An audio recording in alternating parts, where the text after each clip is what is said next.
Bonjour à tous, bonjour à toutes. Aujourd'hui, nous sommes le 29 mai 2020. Dans la précédente vidéo, je vais parler de Alfred Lévigny. Et aujourd'hui, je vais vous parler d'un autre écrivain français qui s'appelle Honoré de Balzac. Alors, qui est Honoré de Balzac? Honoré de Balzac, c'est un écrivain français qui est né le 20 mai 1799 à Tours et il est mort à Paris le 18 août 1880. Et qu'est-ce qu'il a fait comme fonction? Honoré de Balzac était éditeur, il était imprimaire, journaliste, écrivain, romancier, essayiste et il faisait aussi des critiques littéraires. Et il a fait comme formation, il a été au lycée Charlemagne et il a fait la faculté des droits à l'université de Paris. Il a occupé aussi la fonction de président de la Société des lettres. Ce qu'on peut retenir de Honoré de Balzac, qui a écrit une imposante œuvre qui s'appelle La Comédie humaine, qui est regroupée dans plus de 90 romans. Ces œuvres principales sont, dans la Comédie humaine bien sûr,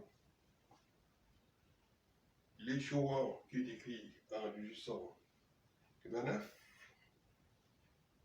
La peau du chagrin qui est écrit en 1831, on a Eugénie Grandet qui est écrit en 1833, Le Père Goriot écrit en 1835, Le Colonel Chabert écrit en 1835, L'Hélice dans la vallée écrit en 1836, La Ramouilleuse écrit en 1842 et Splendeur et misère des courtisanes écrit de 1833 à 1846. Les livres qu'on peut retenir de Honoré de Balzac sont Le Père Goriot, Ils ont perdu, Eugénie Grandet et La peau des chagrins. Voilà en bref ce qui concerne Honoré de Balzac. Après avoir parlé d'Honoré de Balzac qui est écrivain,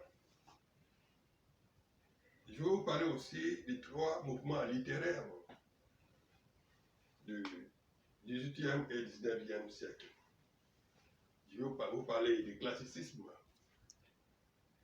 du réalisme et du romantisme. Qu'est-ce qu'on peut retenir du classicisme et du réalisme? Ce qu'on peut retenir du réalisme, c'est un mouvement littéraire qui défend la réalité des choses.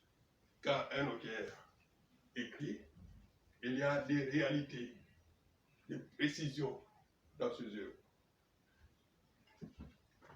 Et le romantisme, dans le romantisme, il n'y a pas de réalité, mais il y a seulement l'imagination, la sensibilité qui prime dans les œuvres de l'auteur.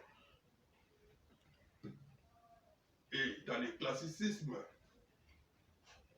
dans l'œuvre de l'auteur, qu'est-ce qu'on remarque? On remarque l'idée morale. On parle de, entre guillemets, honnête homme.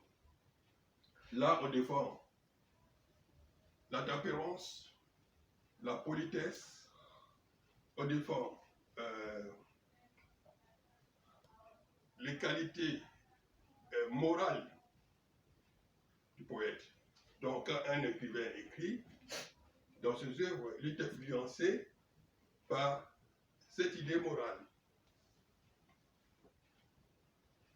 Voilà en bref les 3 mouvements littéraires que j'ai préparés aujourd'hui pour vous. Merci.